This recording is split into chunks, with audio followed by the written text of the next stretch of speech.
Hey everyone, it's Just History Guy here, and I came across a game the other month that I have never heard of. Frankly, never even heard any mention of. And this shocked me because this game is a game developed by an actually popular studio who has made some of my favorite games.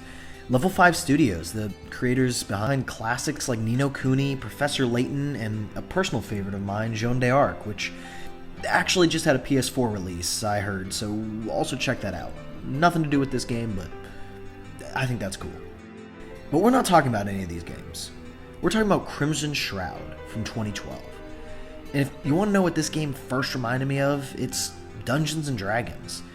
And in a way that I personally found quite unique. But let's get into that a little later. Sprinkle some mystery at the beginning of this. Because first, I want to mention how much I like the art style here. It looks like classic Final Fantasy designs were heavily used as inspiration. And I mean the Amani art.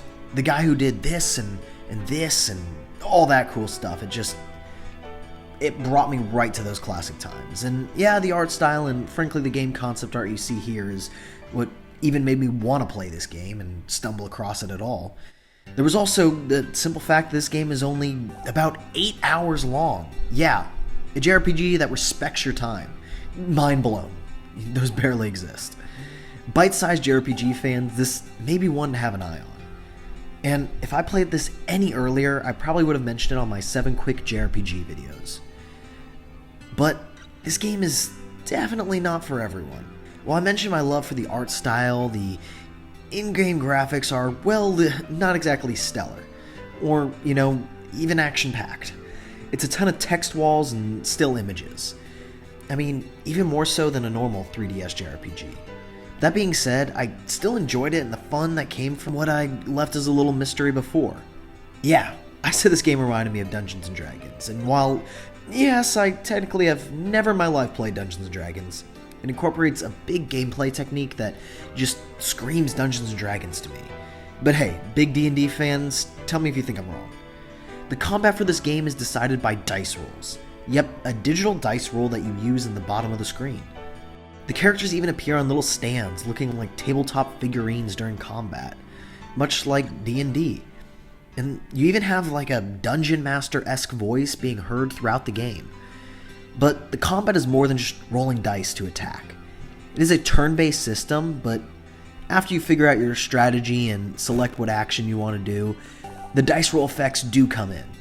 And they affect the power and success of your actions, which kind of give it a unique little element that makes it more than just a standard turn-based combat.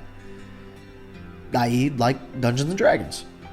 A neat trick to the combat, though, is that the less you do during a turn, the more often and quick you'll be able to choose an action again. So, say you end your turn early, you'll be able to come back and use a turn much sooner than you would have been before. To balance this out, though, attacking is how you build up your MP for certain attacks. So it's kind of a risk-reward. Do you want to go in all out and just hammer the enemies away? Or do you want to play it smart, strategic, build up your actions? Now, the combat is definitely interesting, but let's talk about the story. Crimson Shroud follows a party of 3 adventurers. Your main character, I'm going to butcher this, Geek, a money-driven mercenary that is hired to seek out and retrieve the Crimson Shroud. Your 2 supporters, if you want to call them that, are Freya, a Quiche-descended mage, and Lippa, a one-eyed, one-handed archer. So, it's an interesting party. The game also keeps you engaged with twists and turns, but I'll warn you, there's a lot of text in Crimson Shroud. And I mean, a lot. The influence of the game is easy to see in that regard.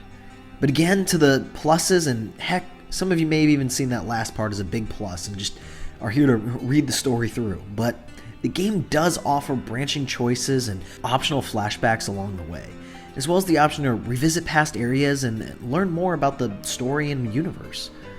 I've also heard that there's a secret ending if you play the game twice, but I haven't got to that yet. So, the game sounds pretty good, right? Well, let me tell you, it sounds really good. And by sound, I mean the music. The music in this game is top-notch. Chef's kiss. Mwah. You'll like the music. It's gorgeous, atmospheric, moody, and again, just good. So, overall, how does the game stack up? What are my thoughts? Well, it's fun. And with an 8-hour main story, it's well worth your time. The long text and more static seeming gameplay at times may turn people off, but it's got a great story underneath, and the combat is very engaging. But sadly, as a 3DS exclusive, it's hard to play this game. Not only that, it's a digital-only 3DS game.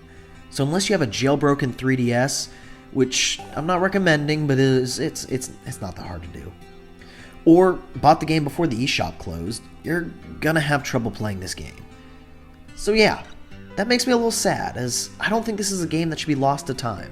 It's no masterpiece, but it's fun. So I hope this video helps the game a little, and maybe, however unlikely, we please get this game ported to a modern platform and make it a lot easier for people to play, because it's fun. So with that, I'll leave you with this. If you can play the game, play it. So please like, subscribe, share the video, and comment your thoughts down below, as it really helps the channel. I'm Just History Guy, and have a great day.